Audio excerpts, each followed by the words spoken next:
back, guys. So let's see the list methods. Lists are similar to arrays. If you are familiar with any other programming language, then you must know about the arrays. Lists are flexible and no limit of the size or length of in Python. That is the beauty of it.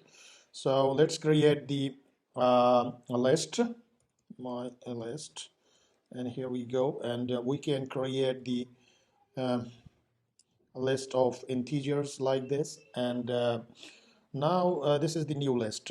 Just I would like to show you here a new list, and I would like to tell you about the built-in methods for it, like uh, uh, to append the methods permanently and time the items like this. Here the append method. So my list dot, and here this is the built-in function like this, and here we are appending here is the uh, append new item, and here we go, and let's and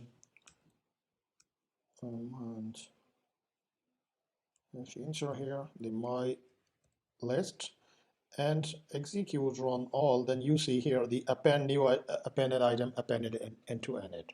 So now if you want to remove some item or the pop-off item from the list, then you can use the pop function. So the pop up the value or remove uh, some value. So then this is the my list, and here the my list dot pop, and here is the index 0 is the first element. So and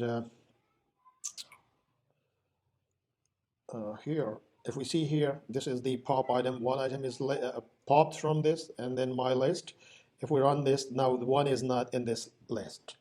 And also you can see like that you can assign the popped up value to some specific variable is that and popped value is equal to my list dot pop, and here we go 0 1 2. If I send this 2 item, then you can say like that this is the popped item, and here popped value, and let's run it. So popped value is this append new item. This one is the available at the index 2.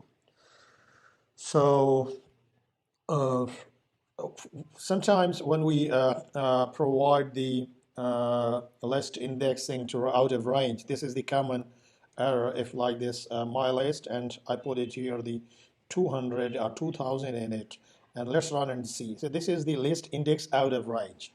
We can use just only the index number as per the in range of the items. So so this is the case, and if you want to sort the rest, then you can sort it as well. My list is equal to, let me, that is 5 3 2 1 2 1 9. So now my list is this, and here my list, if we run it through, then it is now 5 3. This is the as it should, and if you want to sort it, then let's see my list dot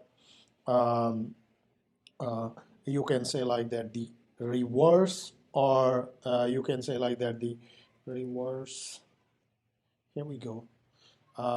Reverse and the sort, these are the two methods for this reverse at, and so this is, and then my list, and run it. So 9 1 2 3 4 3, just only the top of this index like this, and but for sorting my list dot sort, and then you will see the results my list. Here we go. Now it is sorted the elements in this order. So let's see the nesting lists and list comprehension. So here we go, and create here the heading nested lists. So here are the nested lists. We can say like that I have my list 1 is equal to 1, 2, 3. My list 2 is equal to 7, 9. And here the my list 3, and if we put it here, 9, 4, and 3. So here is this, and let's basically this is the great feature of the nesting is this. So make the build the matrix for this, and here the matrix is equal to my list 1, my list 2, and my list 3.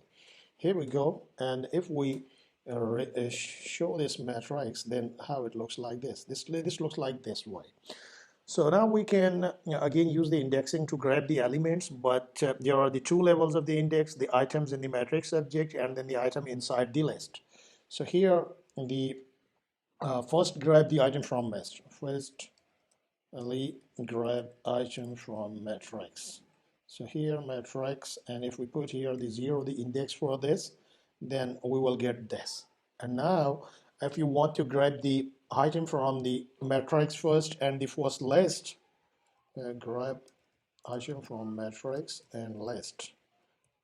Matrix, this is the 0 index, and again at the 0 level, so it will show us this 1 value now. So let's see what is showing that it's 1. So this is always this, and let's see the comprehension. It is simple, and like we have seen that Python has this is advanced feature of the list comprehension. So list comprehension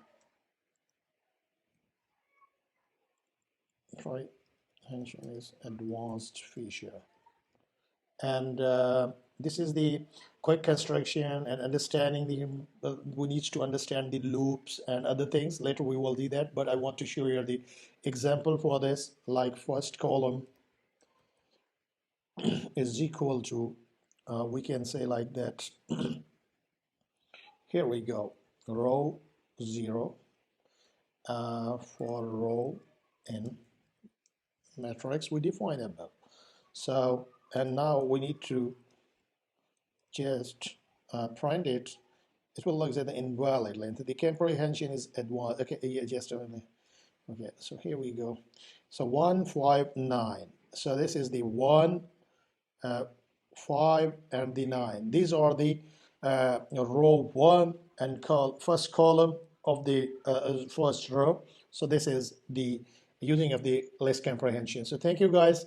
I will be back with next lecture. This is practical course. I hope you are enjoying it.